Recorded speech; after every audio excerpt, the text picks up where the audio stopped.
Na sasa tukiukia habari za michezo na burudani kwenye magazeti ya michezo na burudani.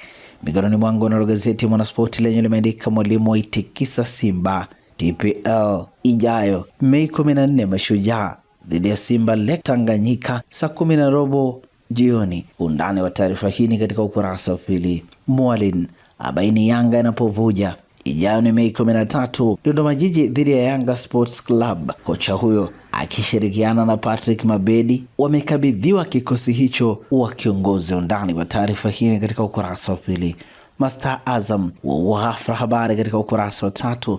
Muonekano wa Zuchu wazua gumzo, habari imeandikwa kwenye ukurasa wa 9 wa gazeti hili.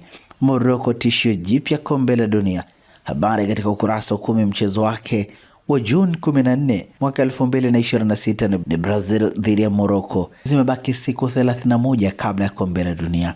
Premier League leo Jumatatu ni Tottenham dhidi ya Leeds. Mchezo unapigwa saa 4 kamili usiku, na hivi ndivyo ambavyo limeandika gazeti Mwanaspoti katika ukurasa wake mbele.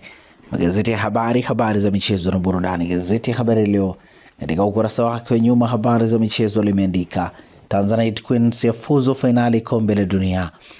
Simba wang'ara tuzo za BMT, habari katika kurasa za ndani. Pamba Jiji Dodoma sare KMC alala, habari katika kurasa za ndani. Diamond Platnumz achangia matibabu, habari katika ukurasa wa 21.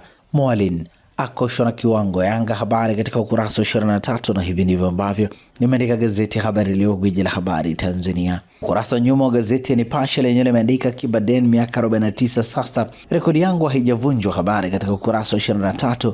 Wachezaji Yanga Sports Club wamshangaza Mwalimu apagawa na ushindi, huku akimtabiria makubwa Alan Okello, habari katika ukurasa wa 23. Tumalize kwa kulitazama gazeti Uhuru kweli daima, ukurasa wake nyuma, habari za michezo lenye limeandika serikali yatoa agizo fedha mfuko wa maendeleo ya michezo, habari katika ukurasa wa 23. Washindi wa nchi Tanzanite tena kombe la dunia, Mary Hasnati Ubamba watakata amani. Mwalimu Okello kicheko Yanga, habari katika ukurasa wa 23. Chama anukia kuwa Mtanzania, habari katika ukurasa wa 23. Nguo hizi zisikose kabatini kwa mwanaume wa kisasa, habari katika ukurasa wa 16. Hesabu zilivyomngoa Pedro Goncalves Yanga, habari katika ukurasa wa 14. Na hivi ndivyo ambavyo limeandika gazeti Uhuru, na gazeti hili linakamilisha udukuzi hapa Toka Zamani TV. Asante na kwaheri kwa sasa.